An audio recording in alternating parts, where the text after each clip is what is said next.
ഒരു വർഷം മുമ്പ്, അതായത് 2023 ഓഗസ്റ്റ് 21-നാണ് റിയൽ എസ്റ്റേറ്റ് ഇടനിലക്കാരൻ കോഴിക്കോട് സ്വദേശി മാമി എന്ന മുഹമ്മദ് ആട്ടൂരിനെ കാണാതായത്.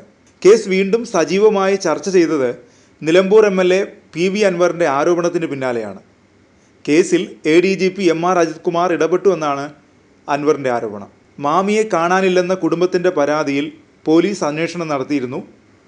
മൊബൈൽ ഫോൺ കേന്ദ്രീകരിച്ച് നടത്തിയ അന്വേഷണത്തിൽ ഓഗസ്റ്റ് 22-ന് ഉച്ചവരെ അത്തോളി പറമ്പത്ത് തലക്കുളത്തൂർ ഭാഗത്ത് മാമിയുടെ ഫോൺ ഉണ്ടായിരുന്നതായി കണ്ടെത്തിയിരുന്നു. എന്നാൽ അതിനുശേഷം മാമി എവിടേക്ക് പോയി, എന്ത് സംഭവിച്ചു, ഇതെല്ലാം കാണാതായി ഒരു വർഷത്തിന് ശേഷവും കണ്ടെത്താനായിട്ടില്ല. കോഴിക്കോട് YMCA ക്രോസ് റോഡിലുള്ള നക്ഷത്ര അപ്പാർട്ട്മെൻറ്റിൽ നിന്ന് ഓഗസ്റ്റ് 21-നാണ് മാമി ഇറങ്ങിയത്. അന്വേഷണത്തിൻ്റെ ഭാഗമായി കോഴിക്കോട് ജില്ലയിൽ പോലീസ് മൊബൈൽ ടവർ ഡംപ് പരിശോധനയെ നടത്തിയിരുന്നു. മാമിയെ കാണാതായ സ്ഥലത്തെയും മൊബൈൽ ഫോൺ ലൊക്കേഷൻ കാണിച്ച മറ്റു സ്ഥലങ്ങളിലെയും ടവറുകളിലൂടെ കടന്നുപോയ ഫോൺ വിളികളാണ് പോലീസ് പരിശോധിച്ചത്. കേസുമായി ബന്ധപ്പെട്ട് വൻകിട വ്യാപാര വ്യവസായ പ്രമുഖർ ഉൾപ്പെടെ 500ഓളം പേരെ ചോദ്യം ചെയ്തിരുന്നു. ഇതുകൂടാതെ 180 പേരുടെ മൊഴിയും രേഖപ്പെടുത്തി. മാമിയുടെ ബാങ്ക് ഇടപാടുകൾ കേന്ദ്രീകരിച്ചും പോലീസ് അന്വേഷണം നടത്തിയെങ്കിലും ഇതിലൊന്നും കാര്യമായ സൂചനകളൊന്നും ലഭിച്ചില്ല. അതിനിടെയാണ് PV അൻവർ MLA മാമിയുടെ തിരോധാനവുമായി ബന്ധപ്പെട്ട് പോലീസിനെതിരെ ഗുരുതര ആരോപണങ്ങൾ ഉന്നയിച്ച് രംഗത്ത് വന്നത്.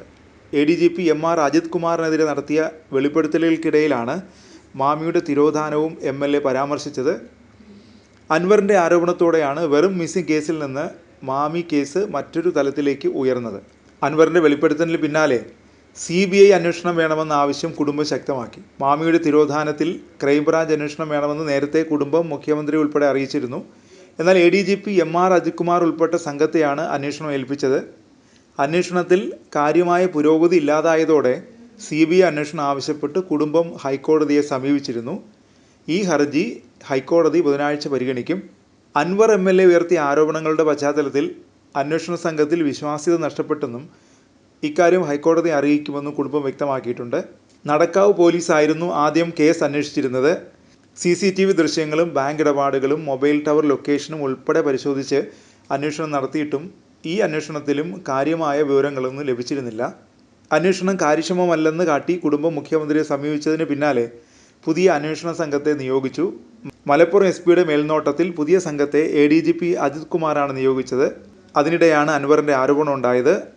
മാമി തിരോധാന കേസിൽ അജിത് കുമാറിന് വ്യക്തമായ പങ്കുണ്ടെന്നാണ് അൻവർ പറഞ്ഞത്. അൻവർ ആരോപണം ഉന്നയിച്ചതിന് പിന്നാലെ കേസ് CBIക്ക് വിടാമെന്ന് മലപ്പുറം SP-യും അന്വേഷണ സംഘ തലവനുമായ S ശശിധരൻ DGPക്ക് റിപ്പോർട്ട് നൽകി. എന്നാൽ കേസ് ക്രൈംബ്രാഞ്ചിനെ ഏൽപ്പിക്കുകയായിരുന്നു. ക്രൈംബ്രാഞ്ച് കേസ് ഏറ്റെടുത്ത് അന്വേഷണം ആരംഭിച്ചിട്ടുണ്ട്.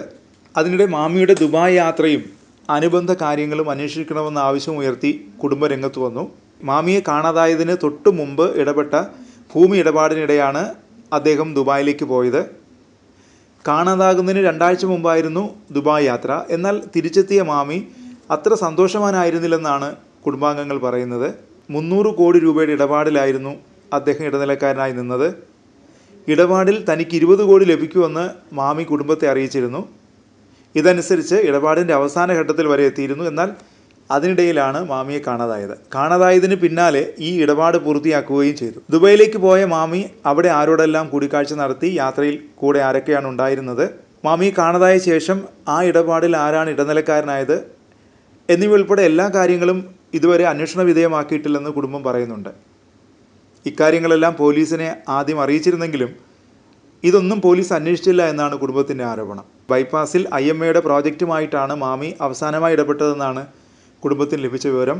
കേസിൽ പ്രാഥമികമായി നടത്തേണ്ട കാര്യങ്ങൾ പോലും അന്വേഷണ സംഘം അന്വേഷണ വിധേയമാക്കിയിട്ടില്ല എന്നാണ് കുടുംബത്തിൻ്റെ ആരോപണം. ബിസിനസ്സുകാരിൽ നിന്നുൾപ്പെടെ മൊഴിയെടുപ്പ് പൂർത്തിയാക്കിയിട്ടില്ല. ഭൂരിപക്ഷം പേരിൽ നിന്നും പോലീസ് മൊഴിയെടുത്തത് മൊബൈൽ ഫോൺ വഴിയാണെന്നും വിമർശനം ഉയർന്നിരുന്നു. കോഴിക്കോട് നഗരത്തിലെ കേസന്വേഷണത്തിൻ്റെ ചുമതലയിൽ നിന്ന് Kozhikode city police commissioner Rajpal മീണയെ ഒഴിവാക്കി പകരം മലപ്പുറം SP-യെ നിയമിച്ചതിനെതിരെയും വിമർശനവും ചോദ്യവും ഉയർന്നിരുന്നു.